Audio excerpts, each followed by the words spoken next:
नमो अरहन्ताणं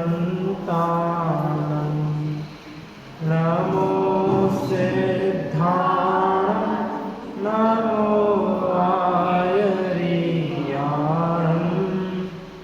नमो वज्रायाणं नमो लोये सर्वसाहुणं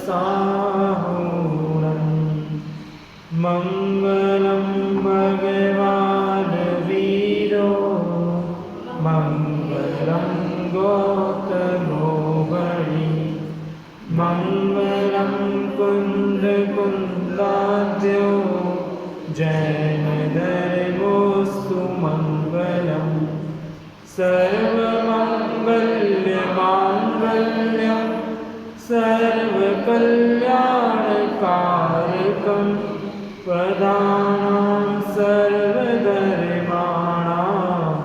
जैनं जयतु शासनम् जैनं जयतु शासनम् वन्दितु सर्वसिद्धे ध्रुवमचलमणोभवं गतिं पते वोच्छामि समय पाहुण दृढमो सुध केवली वणिदम् जो क्रोध मद माया पावन लोभ रूप विभाव है उनके अभाव स्वभाव में उत्तम समाधि स्वभाव है उत्तम समाधि स्वभाव ही इस आत्मा के धर्म है हे सत्य शाश्वत ज्ञान में निज धर्म शेष धर्म है।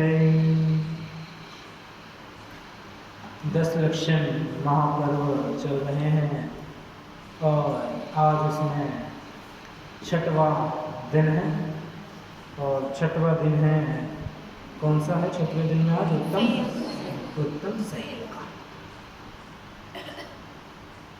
कौन कौन से हो गए 5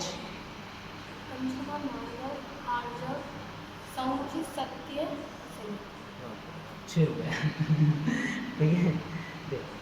आज मतलब 6 भी बस समाप्ति होने वाला है ना। बहुत अंदर से हो रहा होगा कि कब बस 10 लक्षण बस अब पूरे हो जाए है ना, इससे हमें मुक्ति मिल जाए है ना। देखो उत्तम क्षमा उत्तम मार्दव उत्तम आर्जव उत्तम शौच उत्तम सत्य हो गए और आज उत्तम संयम। उत्तम संयम का पर्व है और संयम जिसकी चर्चा अपन ने आज सुबह भी थोड़ी सी की थी कि जो देव गति के जितने देव हैं वह अपने पूरा वैभव देकर भी इस संयम को धारण करना चाहते हैं, लेकिन वह अपनी पूरी संपदा छोड़ नहीं सकते, दे ही नहीं सकते हैं आपको, और वह संयम धारण कर नहीं सकते हैं।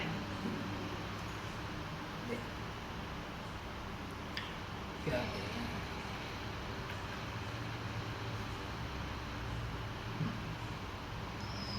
संयम है ना, सुबह की थी इसकी चर्चा करने थोड़ी सी आज।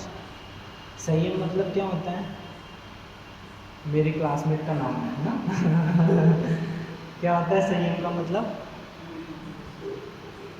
उन्होंने बोला इंद्रियों पर अपना कंट्रोल करना, वश। तो इंद्रियों के वश नहीं होना है, इंद्रियों को अपने कंट्रोल में लाना है।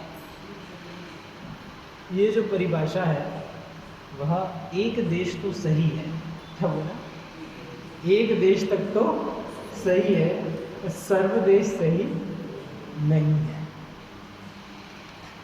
जिनकी इंद्रियां ही नहीं है उनके क्या बोलोगे फिर आप देखो संयम किसे कहते हैं? संयमनम संयमः अर्थ क्या होता है इसका? संयम मन को ही संयम कहते हैं। संयमन का अर्थात मतलब संयमन का मतलब होता है उपयोग को पर पदार्थ से समेटकर आत्म सम्मुख करना या अपने में सीमित कर देना, ठीक है, और अपने में लगाना, उसका मतलब क्या है? उत्तम संयम। मतलब अभी आप दुकान पे बैठे थे ना, तो अपना जो उपयोग है वो दुकान में नहीं लगाना है, ठीक है, दुकान से हटा करके कहाँ लगाना है? अपने में लगाना है, ठीक है। जैसे जब एग्ज़ाम्स होते हैं स्कूल के, तब दुकान पे बैठते हो, तब पापा क्या बोलते हैं? जाके पढ़ाई कर, है ना? देखो उस समय पापा क्या बोलते हैं? अपनी पढ़ाई कर, अपना अध्ययन करो। वैसे ही यहाँ कह रहे हैं कि आपको अपना उपयोग बाह्य की दृष्टि से हटा करके अपने में लगाना है, अपनी पढ़ाई करनी है, बट लौकिक पढ़ाई नहीं। ठीक है, अपनी पढ़ाई का मतलब है कि मेरे जो अनंत गुण हैं उनको पढ़ना है, मुझे अपने आप को अध्ययन करना है, मुझे अपने आप को किसका अध्ययन करना है? मेरा ही अध्ययन करना है। हिंदी में षट कारक आता है, पता है? कर्ताने, कर्म को, कर्म से, संप्रदान के लिए, पादान से, हाँ पढ़े ना, देखो हाँ। तो उसमें देखो आत्मा को जानना है, किससे जानोगे? आत्मा से जानना है। जब षट कारक एक टॉपिक आएगा जिनागुण में आता है, अगर आप वो पढ़ोगे तो उसमें 6 जगह आप जब देखोगे ना, तो आत्मा आत्मा आत्मा आत्मा लिखा हुआ है। आत्मा को, आत्मा से, आत्मा के लिए, आत्मा में, आत्मा से, सब लगा के आत्मा को ही वो करना है। मतलब कुल मिला के सारे कारक आपको अपने पर ही घटित करने हैं, ठीक है। देखो रत्नजन शाकाचार ग्रंथ में क्या डेफिनेशन दी है, अपन पहले ये भी पढ़ते हैं, फिर अपन विशेष के लिए उसका अध्ययन करेंगे। देखो क्या कहना है, मैं फर्स्ट पैराग्राफ जो है वह छोड़ रहा हूँ, क्योंकि उसकी चर्चा जहाँ तक है वो अपन ने कल कर ली है ना। 5 अणुव्रत की डेफिनेशन देखी थी, 5 महाव्रत की डेफिनेशन देखी थी ना, तो वही है उसके अंदर, ठीक है। तो वो नहीं ले रहा हूँ, डायरेक्ट अपन नेक्स्ट 5 महाव्रतों का धारण, 5 समितियों का पालन, 4 कषायों का निग्रह, 3 दंडों का त्याग, 5 इंद्रियों की विजय को जिनेंद्र के परमागम में क्या कहते हैं? संयम का। परमागम मतलब ग्रंथ, जिन्वाणी, ठीक है। परमागम मतलब जिन्वाणी, ठीक है। ना क्या कह रहे हैं? 5 महाव्रत की चर्चा अपन ने कल की थी, है ना। तो जो उन 5 महाव्रतों को जो धारण करता है, जो 5 समितियों का जो पालन करता है, 5 समिति कौन सी है? ईरिया समिति, भाषा समिति, ऐष्णा समिति, आदान निष्पेषण समिति और प्रतिष्ठापन्न समिति, ठीक है। ये 5 समितियाँ, ठीक है। आप आए नहीं ना आज दिन में विधान तक भी, ठीक है। और विधान से पहले मैंने एक जगह बुलाया था, वहाँ भी आप नहीं आए, ठीक है। चलो आगे। ठीक है, पता है ना, भूल गए? हाँ, देखो मैं क्या, 5 महाव्रतों को कौन धारण करता है? मुनिराज। कौन धारण करता है? मुनिराज। 5 समितियों का पालन कौन करता है? मुनिराज। क्योंकि 28 मूल गुणों में 5 महाव्रत, 5 समिति, 5 इंद्रिय विजय, 6 आवश्यक और 7 शेष, 3 पंजे 1 छक्का 7। ठीक है, 3 पंजे में 5 महाव्रत हो गए और 5 समितियाँ हो गई, ठीक है। और ये दोनों किसको होते हैं? चारों ही कषायों का निग्रह, मतलब चारों कषायों को जिन्होंने छोड़ दिया है, छोड़ा है जिन्होंने, वो भी किसने छोड़ा है? मुनिराज। 3 दंडों का त्याग, यहाँ पे 3 दंड कौन से हैं? मन, वचन और काय। ठीक है, कि आप मन में जो गलत काम कर रहे हो तो ये दंड है, ठीक है। वचन में आप अगर अपशब्द प्रयोग करते हो या कुछ गलत शब्द प्रयोग करते हो तो वो क्या है, वचन दंड है। और अगर आप काय से मतलब कोई गलत कार्य करते हो तो वो क्या है, काय दंड है, ठीक है। तो 3 दंड, मन, वचन और काय, 3 गुप्ति भी, 3 गुप्ति नहीं, गुप्ति में क्या हो जाएगा, मन से कुछ भी सोचना नहीं, वचन से कुछ बोलना नहीं और काय से कुछ करना, ठीक है। ये 3 दंड। फिर 5 इंद्रियों की विजय को जिनेंद्र के परमागम में क्या कहा, संयम का, मतलब आपके जो 5 इंद्रियां हैं ना उन पे आपको क्या करना है, विजय प्राप्त करनी है। विजय का मतलब ये है कि सिर्फ इनको कंट्रोल करने तक सीमित नहीं रहना। समझो कि दिक्कत क्या है, अपन यहाँ पे बोलते हैं कि 5 इंद्रियों के विषयों को छोड़ना या उनको त्यागना संयम है, ठीक है। पर अपन इन 5 इंद्रियों को सिर्फ कंट्रोल करने तक अपन सीमित हो जाते हैं, तो उतना नहीं। 5 इंद्रियों को कंट्रोल करने के बाद मूल कार्य तो यह है कि आप उनको कंट्रोल करने के बाद कहाँ लगना है, यहाँ लगना है। अगर आप यहाँ नहीं लगे ना तो उसका कोई मतलब नहीं रहेगा। क्या बोला, अगर आपने अपने उस उपयोग को अगर यहाँ नहीं लगाया, वहाँ से हटा करके, तो वहाँ जो आप कंट्रोल कर रहे थे ना उसका कोई औचित्य नहीं रहेगा, कोई मतलब नहीं रहेगा, वो पूरा वेस्ट हो जाएगा, ठीक है। जैसे आपने उदाहरण के लिए आपने नया पेन तो लिया किसके लिए था, एग्ज़ाम पेपर लिखने के लिए लिया था, ठीक है। पर लिया तो एग्ज़ाम पेपर लिखने के लिए था और आपने एग्ज़ाम पेपर की जगह उसे एग्ज़ाम के एक दिन पहले अगर आपने प्रैक्टिस में ही पूरा पेन ख़त्म कर दिया तो फिर उस नया पेन लेने का कोई औचित्य रहा। आपने लिया किसके लिए था, एग्ज़ाम में लिखने के लिए, पर आपने तो अभी उसको, तो जैसे वो वेस्ट हो गया तो वैसे ही तो वह पेन खाली स्टार्टिंग में थोड़ा क्यों चलाते पता है, कहते कि भैया एग्ज़ाम में नया पेन लेके जाओ तो उससे पहले थोड़ा सा चलाना चाहिए, वो ये कि भैया चल रहा है, बाद में जाके वो अटके या कुछ हो नहीं, ठीक है। पर उसने तो उस बात को यही कर दिया, वहाँ वो जो करना था वहाँ तो उसने उसको उपयोग में ही नहीं लिया। तो वैसे ही आपको जब हमने 5 इंद्रियों को कंट्रोल करने के लिए जब कहा तो उसे कंट्रोल करने के बाद आपको अपने उपयोग को खाली उसी में नहीं अटकाना है, उसे वहाँ से हटाकर यहाँ निज आत्मा को जानने के पुरुषार्थ में लगाना है, ठीक है। और जो वास्तव में जो उसमें जो वीतराग परिणति जो आपको उत्पन्न होगी ना, जो वीतराग भाव जो होगा ना आपको, वह कहलाएगी वास्तव में उत्तम संयम धर्म, वो कहलाएगा वास्तव में, ठीक है। खाली सिर्फ 5 इंद्रिय के विषयों को सिर्फ कंट्रोल करने से आपका काम नहीं चलेगा, वो फिर उत्तम संयम धर्म नहीं कहलाएगा, ठीक है। अब उत्तम शब्द किसका सूचक है, 4 दिन हो गए लगातार बता रहा हूं। उत्तम शब्द किसका सूचक है, मतलब उत्तम शब्द क्यों प्रयोग हो रहा है, किसके लिए हो रहा है, इधर इधर इधर इधर नहीं। कल तो आप भी आए थे ना, तो कल भी तो बताया,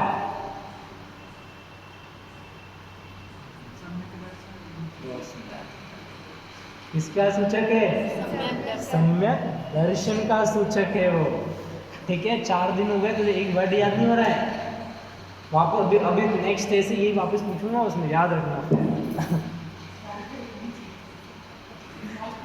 अच्छा, कल तो फिर से पूछूंगा ही, देखो। और 10वें ही धर्म में उत्तम शब्द किसका सूचक है, सम्यक दर्शन का सूचक है, ठीक है। अब देखो आगे, वीरसेन आचार्य क्या लिखते हैं धवला के अंदर संयम की परिभाषा में, सो संयमो जो सम्मा वीणा भावी ऋणा अण्णु, इसका अर्थ बता दो। संयम वही है जो सम्यक्त्व का अविनाभावी हो। अविनाभावी संबंध पता है किसे कहते हैं? अविनाभावी संबंध, अविनाभावी संबंध उसे कहते हैं कि ये होगा तो ये होगा, अगर ये नहीं तो ये भी नहीं। इसे कहते क्या है? अविनाभावी संबंध। मतलब ये हो, इसके होने पर ये होगा और इसके ना होने पर ये नहीं होगा। जैसे उदाहरण देते हैं, समझो कोई दो बेस्ट फ्रेंड होते हैं, दो बेस्ट फ्रेंड होते हैं, ठीक है। जैसे अब एक फ्रेंड नहीं दिख रहा होता है ना स्कूल में, तो अपन किससे पूछते हैं? दूसरे फ्रेंड से, भाई तू दिख रहा तो वो क्यों नहीं दिख रहा? क्या अपन क्या सोचते हैं, ये है तो वो भी होना ही चाहिए, और ये नहीं होगा तो फिर वो भी नहीं होगी। दोनों बेस्ट फ्रेंड है ना, छुट्टी मारेंगे तो साथ में छुट्टी मारेंगे, बंक मारेंगे तो हम साथ में बंक मारेंगे, ठीक है। स्कूल आएंगे तो हम साथ में स्कूल आएंगे, ठीक है। फ़ोन पे इनकी चर्चाएं हो जाती है आज तो विशेष तौर पे, ठीक है। भाई पहले ही फ़ोन करके बोलती, भाई मैं आज आ नहीं रहा हूँ, क्या करना है? हम ठीक है, मैं भी नहीं आ रहा, चलो ठीक है छुट्टी, है ना, है ना। तो देखो, मतलब अगर एक आया एक नहीं आया तो फिर उससे पूछा भाई तू कैसे आ गया, वो नहीं आया तो ठीक है। तो यहाँ पर ये अविनाभावी संबंध नहीं है, उदाहरण में समझा रहा था कि अविनाभावी संबंध कैसा होता है कि ये होगा तो ये भी होगा ही होगा, और अगर ये नहीं तो ये भी नहीं होगा। तो वैसे ही संयम और सम्यक्त्व अर्थात सम्यक दर्शन, ये दोनों एक दूसरे के अविनाभावी। मतलब अगर आपको सम्यक दर्शन नहीं है ना, तो आपको संयम नहीं होगा, और सम्यक्त्व है तो आपको सम्यक दर्शन तो ही होगा, ठीक है। किसने कहा ये बात? धवला ज्ञान, ठीक है। धवला ज्ञान, धवला ज्ञान किसने लिखा है? आचार्य वीरसेन स्वामी। किसे लिखा है? आचार्य वीरसेन स्वामी ने, याद रखना ठीक है। देखो उन्होंने क्या किया, पहले प्रश्न उठाया। प्रश्न ये उठाया था उन्होंने कि क्या किसी मिथ्या दृष्टि को संयम हो सकता है क्या, या उसके संयम देखा जा सकता है क्या? तो उन्होंने वहाँ उत्तर दिया था कि नहीं। क्या उत्तर दिया उन्होंने? नहीं, संयम जो है वह किसी भी मिथ्या दृष्टि के नहीं होगा। अगर संयम होगा तो वो मात्र और मात्र किसके होगा?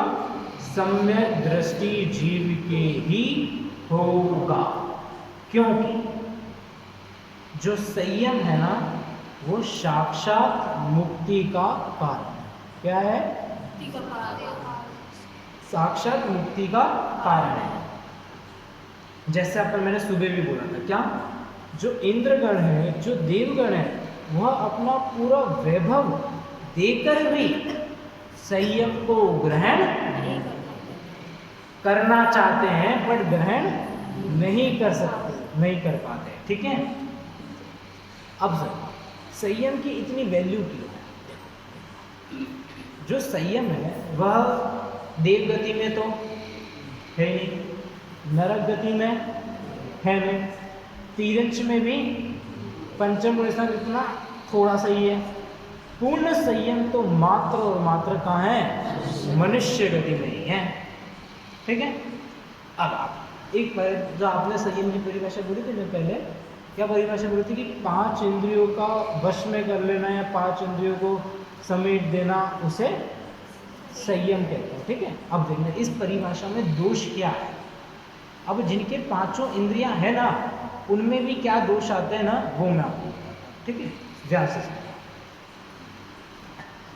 अभी एक लाइन बोली थी, क्या देवों के संयम नहीं आता, पर देवों के 5 इंद्रियां तो होती है ना। आपको ज्यादा उसकी कंट्रोल है या उनको ज्यादा कंट्रोल है इन 5 इंद्रियों पे? नहीं। आप दिन में कितनी बार आहार करते हो? अभी की बात नहीं कर रहा, 10 लक्ष्मण तो कोई एक बार कोई 10 वाले भी होगा। बिना 10 लक्ष्मण दिन में कितनी बार आहार करते हो हैं?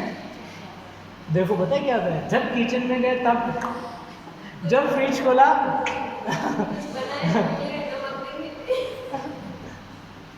ठीक है। तो मतलब पर देव गति में पता है क्या है, उनको तो उस चीज का विकल्प ही नहीं आता है। 33,000 साल में कभी भूख का विकल्प आ गया तो उसमें भी कंठ से ही अमृत चढ़ जाएगा, उसमें भी उनकी जो जीवा है ना वो झूठी नहीं होगी। लो आप बोलो है, तो किसका ज्यादा कंट्रोल है उस पर बताओ? मन देव का या मनुष्य का? सुनना भी वापस बता, कंफ्यूज हो गया शायद। सुनना, देव गति में समझो 33 सर्वार्थ सिद्धि के देव है ना, उनको 33,000 वर्ष में एक बार इतना सा खाली एक मतलब ये समझ लो कि उनको वो विचार आता है कि मैं कुछ खा लूं, मतलब उनको भूख निशा, और उसमें भी उनके कंठ से मतलब गले में ही अमृत जड़ जाता है, और उसके बाद उसमें भी उनकी जो जीव है वो झूठी नहीं होती है।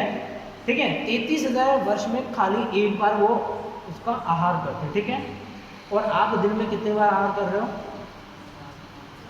ठीक है, 4 बार तो कर रहे हो, 2 बार कर रहे हो, ये 2 बार 1 बार कर रहे हो बस। ठीक है, तो फिर भी आप सोचो तो बताओ संयम किसको होना चाहिए था? सर्वार्थ सिद्धि के देव को संयम होना चाहिए था क्या? भाई तो दिन में 10 बार खाता है, वो 33,000 साल में एक बार खा रहे हैं। इतनी बार तो कितनी करो, हजारों बार तो पैदा होकर वापस हो जाएगा। ठीक है, तो बता किसके संयम ज्यादा होता है, अपने या उनके? होना चाहिए ना, पर नहीं है।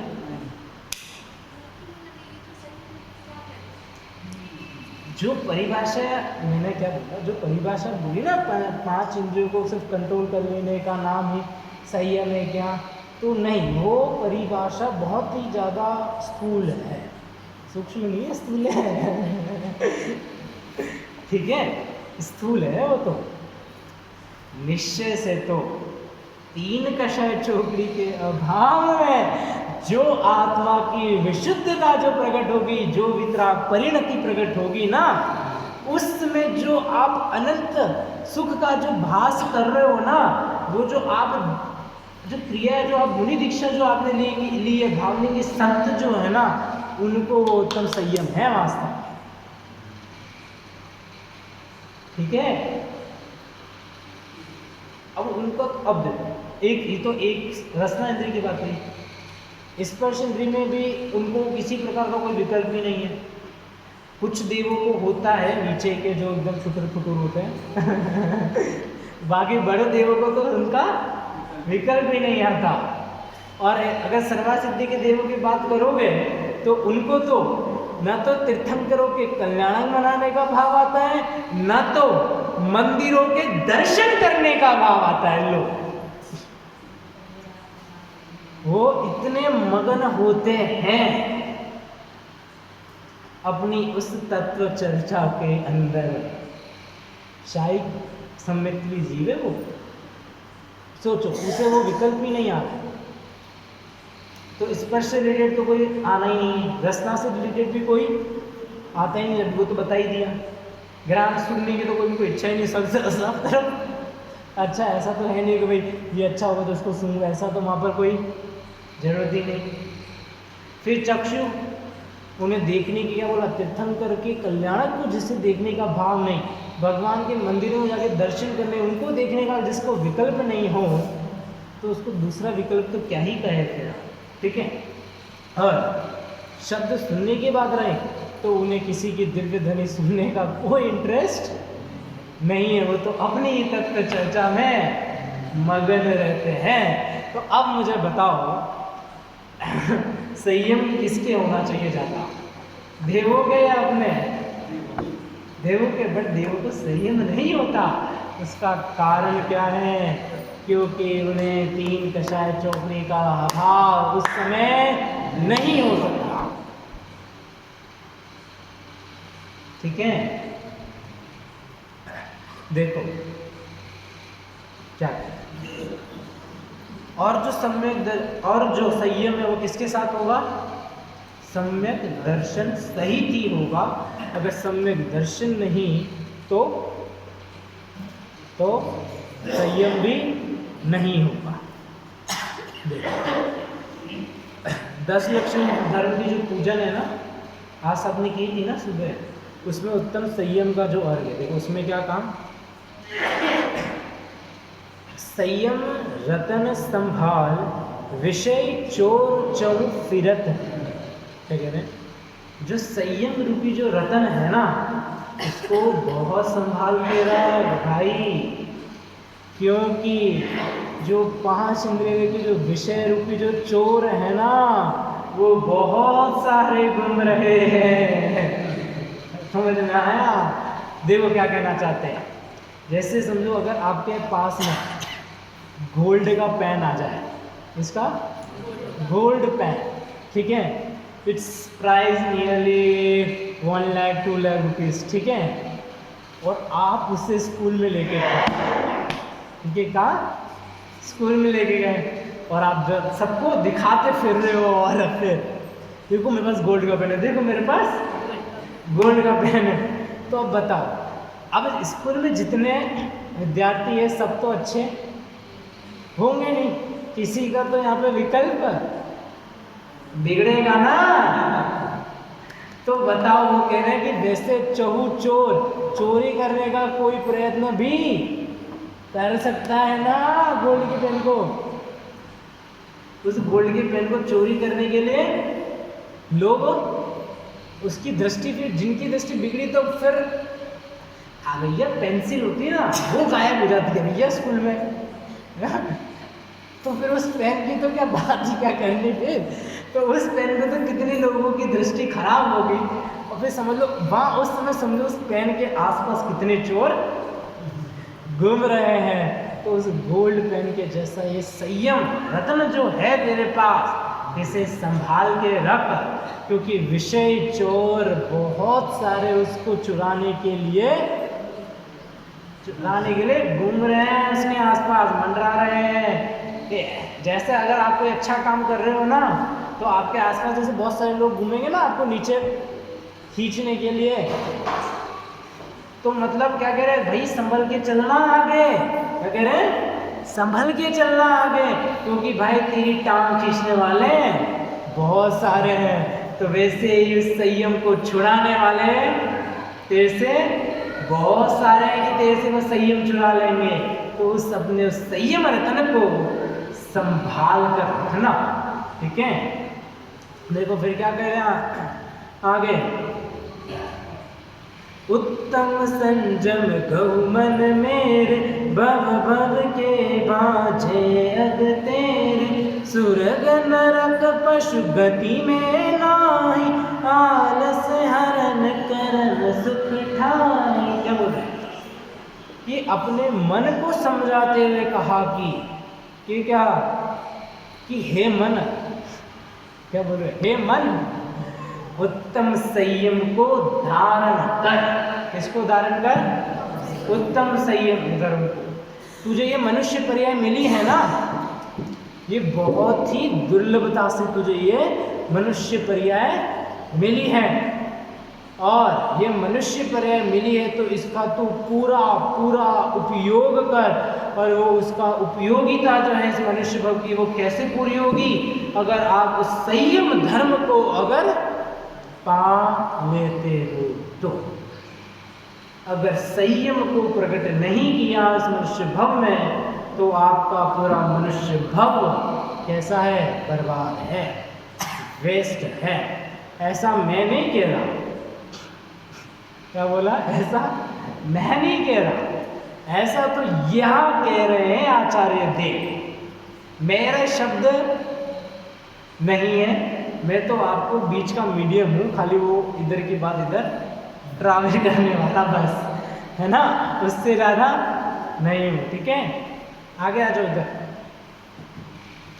कम on come on come on fast, come come come. इधर इधर इधर, यहाँ पर है। आज कौन सा धर्म है? उत्तम संयम। कौन सा है? कौन सा है? अभी कौन से पर्व चल रहे हैं सारे? 10 लक्षण चल रहे ना, पर्युषण महापर्व चल रहे, पक्का? ठीक है, चल देखो, क्योंकि जो ये एक, अब देखो उसमें भी बताइए क्यों कह रहे कि आपको मनुष्य भाव मिला और आपने अगर उसमें संयम धारण नहीं किया तो आपका पूरा मनुष्य भाव बर्बाद है। तो उसका एक ही रीजन,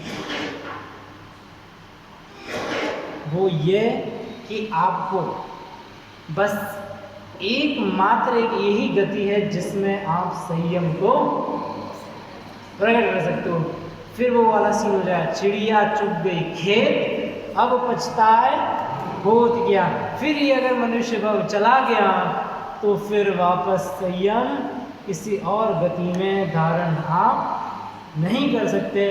फिर अगर आप देव गति में सोधर्म इंद्र भी अगर बन जाए और फिर आप अपना जितना वैभव है पूरा का पूरा वैभव भी अगर लुटा करके, मतलब पूरा वैभव सब कुछ देकर भी अगर संयम को चाहोगे लेना तो भी नहीं मिलने वाला। और सोधर्म इंद्र की संपदा इतनी कि अभी इस दुनिया में जितने लोग हैं ना, आपके इस वर्ल्ड में जितने अमीर है, ये बिल गेट्स, अंबानी जितने भी है, सबकी मिला लोगे ना तो भी उनके सामने इतनी सी फीकी है। समझ गए क्या बोला? फीक। सभी अमीरों की संपत्ति और गरीबों की संपत्ति, सबकी संपत्ति मिला लो, आप जितना वैभव है सबका सब मिला लो और आप सबका वैभव उस सोधर्म इंद्र के वैभव के सामने तुच्छ है। क्या बोला? तुच्छ है। पर फिर भी अपन इस तुच्छ वैभव के ऊपर या इसके आश्रय लेकर अपन कितना मान करते हैं और इसी की अपन को कितनी ज्यादा लोभ कषाय है चाहिए लालच, बहुत सारे पैन इकट्ठे करने हैं। चलो ठीक है, अब देखो जिसकी जो बात पता है उसको वही बोलो, उसी से बोला जाएगा। चले देखो क्या, अब जो संयम है वो कितने प्रकार का होता है? 2 प्रकार। संयम कितने प्रकार का? 2 प्रकार, ठीक है। एक तो होता है इंद्रिय संयम और एक होता है प्राणी संयम, ठीक है। एक कौन सा होता है? इंद्रिय संयम, ठीक है, और एक होता है प्राणी संयम। प्राणी संयम किसे कहते हैं? षटकाय के जीवों को या षटकाय के जीवों की रक्षा रूप अहिंसा, मतलब उनको घात न हो, किसकी? षटकाय के जीवों की रक्षा करने को क्या कह रहे हैं? प्राणी संयम कह रहे हैं, ठीक है। और इंद्रिय संयम किसे कहा? 5 इंद्रिय के विषयों में कंट्रोल या उनमें डूबना, उसे क्या कह रहे हैं? इंद्रिय संयम। बात करते पहले प्राणी संयम। षटकाय के जीव मतलब कौन से होते? 6 काय के जीव। 6 काय के जीव पता है?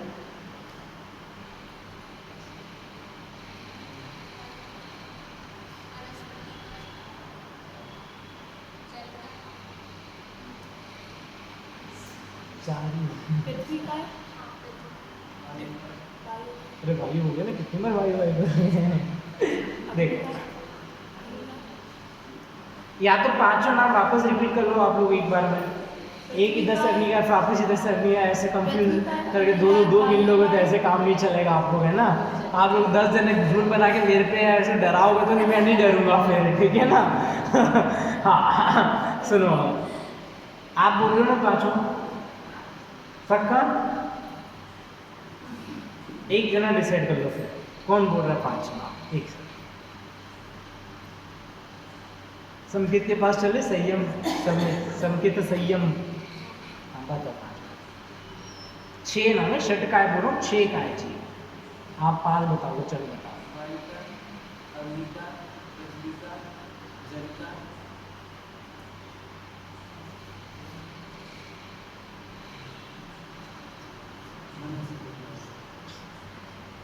ठीक है, वनस्पति। 5 स्थावर और 1 तरस। अब तरस में कौन कौन? 2 इंद्रिय, 3 इंद्रिय, 4 इंद्रिय और 5।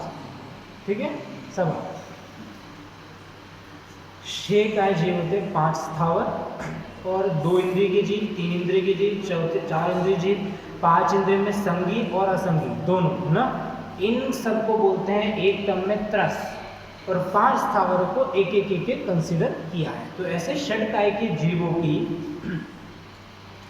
हिंसा नहीं करना या उनकी रक्षा करने को क्या कह रहे हैं? प्राणी संयम। अब इसमें भी भूल क्या कर रहे हैं?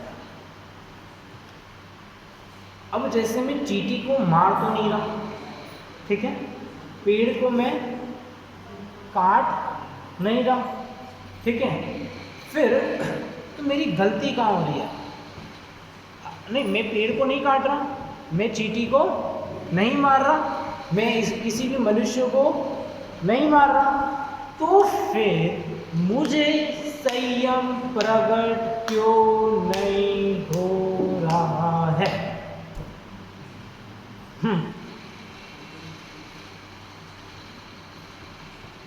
डेफिनेशन यही है ना प्राणी संयम की।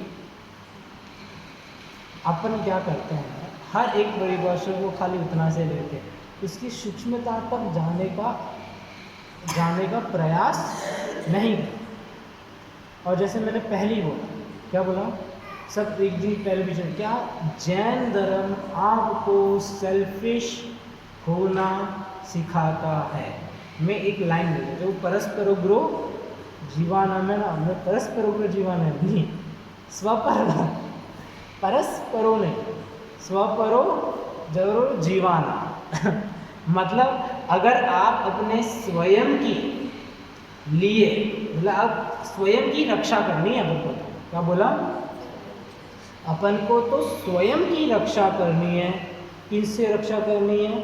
जो अपन को विभाग रूप जो परिणाम हो रहे हैं ना, मोरादेश परिणाम, जो हिंसा रूप जो परिणाम हो रहे हैं, हाँ, उनसे अगर आप अपने आप को बचाओगे ना, तो वो वाली जो हिंसा है ना, जो ये बाप जब उसको जो रक्षा करने का प्रयास है, वो तो ऑटोमेटिक ही होगी। उसके लिए फिर आपको अलग से कोई प्रयत्न नहीं करना पड़ेगा। अभी आप ये कर रहे हो, उसको तो हाँ भैया, नहीं भैया इसको नहीं मानना चाहिए, बट यहाँ आपकी दृष्टि जा ही नहीं रही है। आपके स्वयं के अंदर जो ये मोह राग द्वेष के जो परिणाम है, मतलब कि जो स्वयं का जो घात हो रहा है वो तो वो देख नहीं रहा है और दूसरे को देख रहा है। कहते हैं बोलते ना, पहले अपना लोटा छानो बाद में दूसरे का। क्या बोला?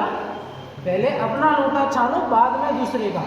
तो यहाँ कह रहे भाई तू अपना खुद का लोटा तो जैसे छन नहीं रहा, तो दूसरे का लोटा क्या कर रहा है? छान कर रहा है। अपना लोटे का मतलब क्या हो गया कि भाई जो ये मोह राग द्वेष के जो परिणाम है, वो जो तेरे आत्मा के गुणों का वो जो घात कर रहे हैं, ये परिणाम विभाग परिणाम, तो उसको दूर करना। अपने आप को तो तू बचा नहीं पा रहा है। जो तेरे गुणों का जो घात हो रहा है उसको बचाना भाई, तुझे तो उसकी रक्षा करेगा, तो उनकी रक्षा तो ऑटोमेटिक होनी है, हो ही जाएगी। पर तू वहां तो दृष्टि लगा रहा है पर में तो, पर स्व में दृष्टि लगा नहीं रहा। और अगर जब यहाँ दृष्टि लगाएगा तो वहाँ सब तो ऑटोमेटिक कार्य होते रहेंगे या होते जाएंगे। ठीक है, जैसे एक उदाहरण देता हूँ, जैसे सास और बहू है। ठीक है, बहू को अगर पता है कि अगर मैं मंदिर में हूँ, ठीक है, तो सास घर पे काम कर लेगी खुद ही। ठीक है, पता हो तो बहू टेंशन लेगी क्या? थोड़ा सा मुश्किल जैसा उदाहरण है, असंभव सा कार्य है, बट हाँ कई ऊपर होता भी है, ऐसा मत समझो सुनना वापस। जैसे समझो बहू को पता है कि अगर मैं ये कार्य नहीं भी करूं, क्या बोला, अगर मैं मंदिर गई हूँ, किसी घूमने के लिए बात नहीं कर रहा, आप अगर मंदिर आए हो तो आपको पता है कि भाई मैं मंदिर आई हूँ, तो सांस को पता है कि मैं मंदिर आई हूँ, तो वो काम कर लेगी, ठीक है, क्या बोला, तो आपको उसकी चिंता होगी, उस काम की फिर नहीं होगी, कि आपको पता है कि मेरी सास कर देगी। फिर वो बात अलग है कि करे नहीं करे, वो आपसी करके जानो, आप जानो, मेरे को कोई लेना नहीं उससे। मैं तो खाली उदाहरण बता रहा हूँ, उदाहरण से मतलब है अच्छा उदाहरण है, ठीक है ना, लड़ाई नहीं होगी आपकी इस उदाहरण से करते हैं। सुनना, तो आपको उसकी चिंता नहीं होगी। पर अगर वो काम घर पे समझो सांस ही नहीं, सांस भी मंदिर में ही है आप और आप भी मंदिर में ही हो, अब वो काम कौन करेगा, उसकी टेंशन अब तो आपको जरूर होगी, क्योंकि वो आपका कार्य है ना। तो वैसे ही आपको पहले वाले में टेंशन नहीं हो रही थी ना, आप अपने स्वयं का काम कर रही थी उस समय, भाई मैं अपने मंदिर आई, मेरा काम कर। वैसे ही जब आप अपने स्वयं का कार्य करोगे ना, तो वो जो बाहर के जो कार्य है ना, वो तो ऑटोमेटिक हो जाएंगे। जैसे सांस है ना, वो वहाँ काम करने वाली नौकरानी नहीं कह रहा, काम करने वाली जो है वहाँ, वैसे ही यहाँ पर जो दूसरी चीजें हैं वो सब अपने आप यहाँ पे काम हो जाएंगे वो, ठीक है। अब सुनो, उदाहरण में लगता है ज़्यादा हो गया, अब आगे बढ़ जाते हैं, आप आगे, है ना। ज़्यादा सी रही है, चलो देखो क्या कह रहा है, पढ़ते हैं। वह संयम प्राप्त करना बहुत ही दुर्लभ है। पूर्व के बांधे अशुभ कर्मों का अत्यंत मंद उदय होने से मनुष्य जन्म, उत्तम देश, उत्तम कुल, उत्तम जाति, इंद्रियों की परिपूर्णता, निरोगता, कषायों की मंदता, उत्तम संगति, जिनेंद्र के आगम का सेवन, सच्चे गुरुओं का संयोग, सम्यक दर्शन आदि अनेक दुर्लभ सामग्री का संयोग होने पर संसार, देह, भोगों से अति विरक्तता के धारक मनुष्य को अप्रत्याख्यानावरण कषाय के संयोग से देश संयम होता है। देखो क्या होता है, देखो समय हो गया है, फटाफट मुझे पूरा बता दिया है ना। देखो क्या कह रहे हैं, पहले तो दुर्लभता बताई, जैसे जिसकी चर्चा पर मैंने पहले भी की है कि भैया आपको जो जैन कुल मिला, इस जैन कुल में भी सच्चे जिनेंद्र भगवान के दर्शन करने को मिल रहे हैं, उसमें भी आपको हमारे से सच्चे वाणी सुनाने वाले गुरु मिल रहे हैं, ठीक है। उसके बाद में आपको वो बात समझ में आ रही है, आपको उत्तम संगति मिल रही है। जैन कुल में तो बहुत पैदा हुए, ठीक है, पर सबको सच्ची बात सुनने को नहीं मिल रही, सबको भगवान के दर्शन नहीं मिल रहे। अगर दर्शन मिल रहे तो उनको सच्ची बात सुनने को नहीं मिल रही, और अगर सच्ची बात सुनने को मिल भी रही है तो वो सुन नहीं रहे, और जो सुन भी रहे तो समझने को रेडी नहीं, और जो समझ रहे हैं वो पुरुषार्थ कर उस बात को पालन करने के लिए रेडी नहीं है। पर जो ये सब करेगा उसे क्या मिलेगा, संयम मिलेगा। क्या मिलेगा, उत्तम संयम धर्म प्रकट होगा उसको। किसको, जो मनुष्य में जन्म लेता है, मनुष्य में जन्म लेने के बाद उसको उत्तम देश, भारत जैसा देश मिला। जैसे मैं आज अमेरिका में पढ़ाता हूँ ना, तो वो शायद ही हफ्ते में कभी उनको एक बार कभी भगवान के दर्शन करने को मिलते हो।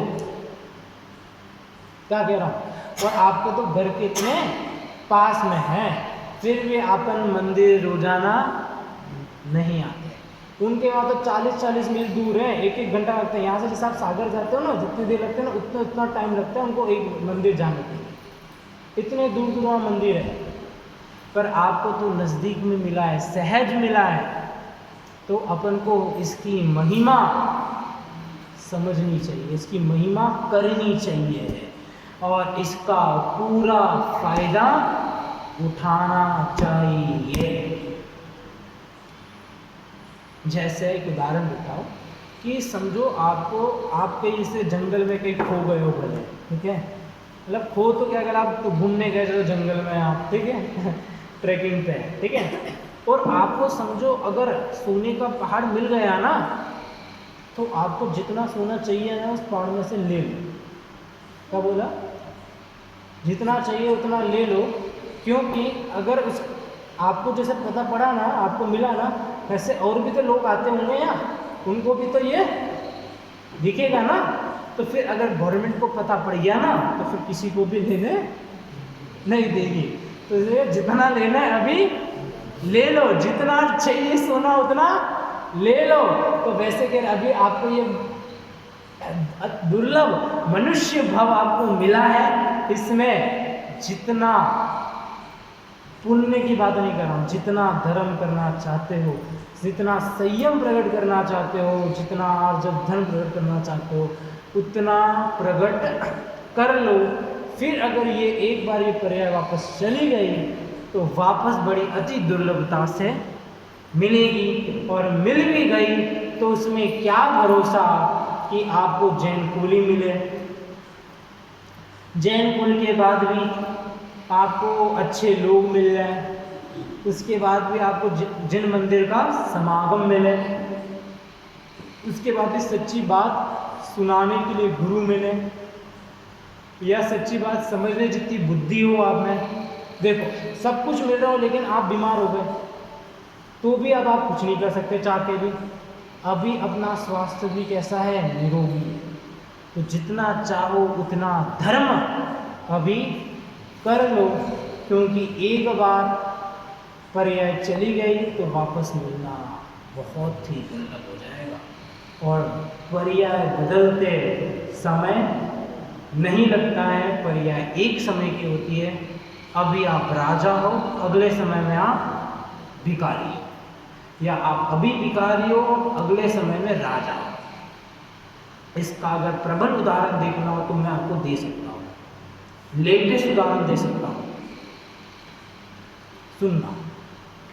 मुकेश अंबानी का भाई अनिल अंबानी, ठीक है, आज वो आपसे भी ज़्यादा गरीब है, रोड पर है, सड़क पर भिखारी है। क्यों? उसके ऊपर इतना कर्ज है, इतना कर्ज है कि वो देने की हालत में नहीं। ये बात अलग है कि भाई अब वो भाई कि मुकेश अंबानी वो सब, पर लेकिन अगर उसकी खुद की हालत देखी जाए तो कैसी है, वो भिखारी से जितनी, भिखारी से बुरी नहीं है उसकी हालत, ठीक है। एक समय पहले वो कितना करोड़पति आदमी था और आज उसकी पर्याय कैसी है, भिखारी, ठीक है।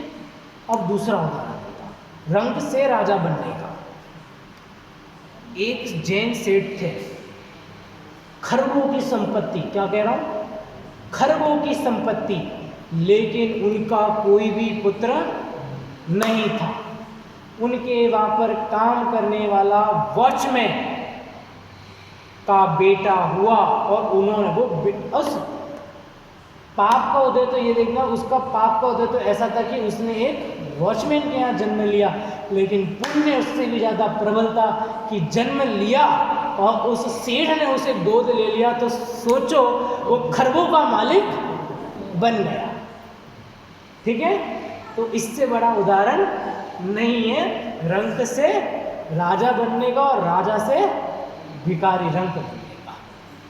तो इसीलिए कह रहे हैं पर्याय बदलते समय नहीं लगता, अभी आपको आपके पुण्य के उदय से सभी चीज़ें मिली हुई हैं, तो आप उसका फ़ायदा उठा लीजिए और जितना चाहो उतना धर्म अभी कर लो, क्योंकि एक बार अगर ये पर्याय निकल गई तो फिर कुछ नहीं हो सकता है। तो इसी के साथ आप भी इस उत्तम संयम धर्म को अंगीकार करें और शीघ्र से शीघ्र शीघ्र मोक्ष रूपी लक्ष्मी को वरण करें। इसी मंगलवाणी के साथ आज की वाणी में विराम हैं। ओम नमः शिवाय।